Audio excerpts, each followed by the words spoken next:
Salut à tous, on se retrouve aujourd'hui pour une nouvelle vidéo. On va aujourd'hui débriefer la WWDC 2023 et on va commencer dans cette vidéo par tout ce qui touche au Mac et à macOS. C'est parti, let's go!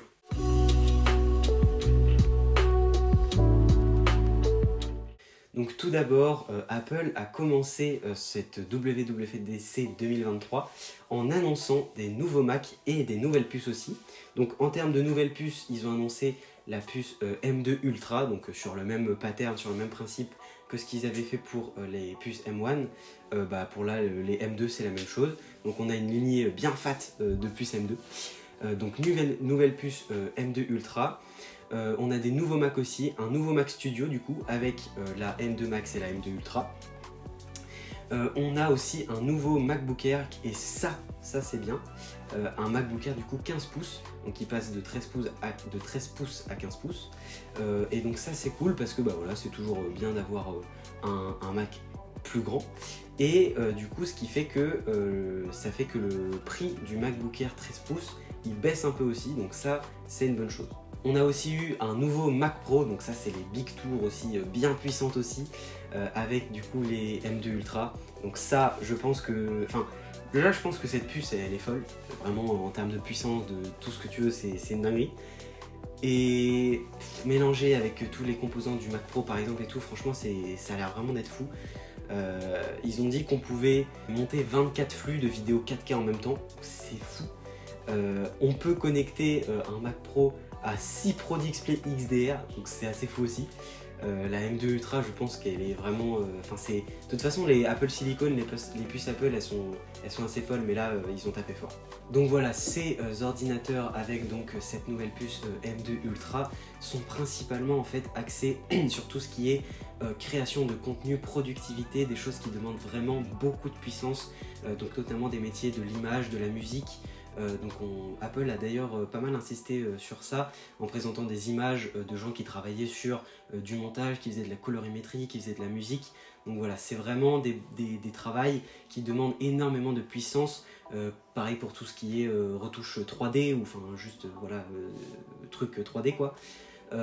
Et avec ça, donc je pense que ces personnes-là seront plus que servies avec autant de puissance. Je pense qu'ils peuvent réussir à faire des trucs exceptionnels et surtout voilà, il n'y a pas de limite en fait. C'est ça qu'il faut retenir, c'est que avec toute cette puissance, il n'y a aucune limite. Et donc maintenant, en termes de software, donc ils ont présenté le nouveau système d'exploitation macOS, macOS Sonoma. Donc il y a beaucoup de nouveautés qui sont très sympas sur ce nouveau macOS Sonoma. Et donc voilà, je vais en lister quelques-unes. Bien sûr, je ne vais pas tout lister, mais voilà.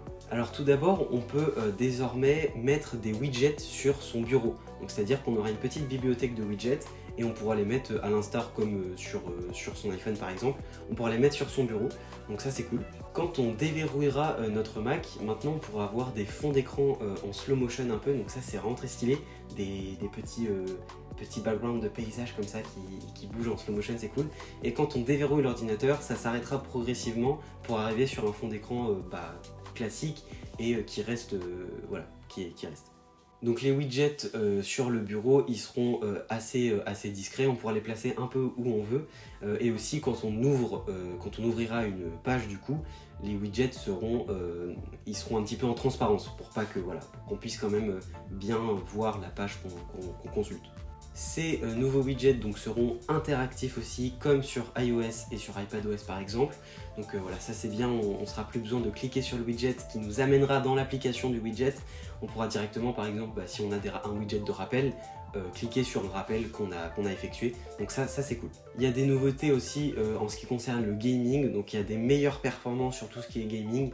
Donc ça c'est cool pour ceux qui jouent aussi avec les Mac, parce que maintenant ça se démocratise de plus en plus. Donc ça c'est bien. Il y a des nouveautés aussi sur Safari, maintenant la sécurité est encore plus améliorée.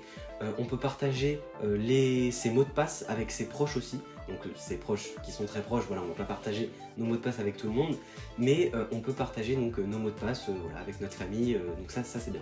Et on peut ajouter aussi, ça c'est très cool, on peut ajouter, si on a un site sur lequel on va très souvent, par exemple, on peut l'ajouter au dock directement en bas de l'ordinateur, donc ça c'est cool. Comme ça on n'aura plus à aller sur Safari à taper le nom du site, on peut directement l'avoir en bas dans notre Mac, ça c'est bien. Donc voilà, on en a terminé en ce qui concerne les Mac et macOS Sonoma. Donc c'était une vidéo assez courte où j'ai repris les principales nouveautés. Il y en a évidemment d'autres qu'on découvrira plus tard. Donc voilà, j'espère que ça vous a plu. On se retrouve pour de prochaines vidéos concernant la WWDC 2023. Let's go! Bisous les petits potes!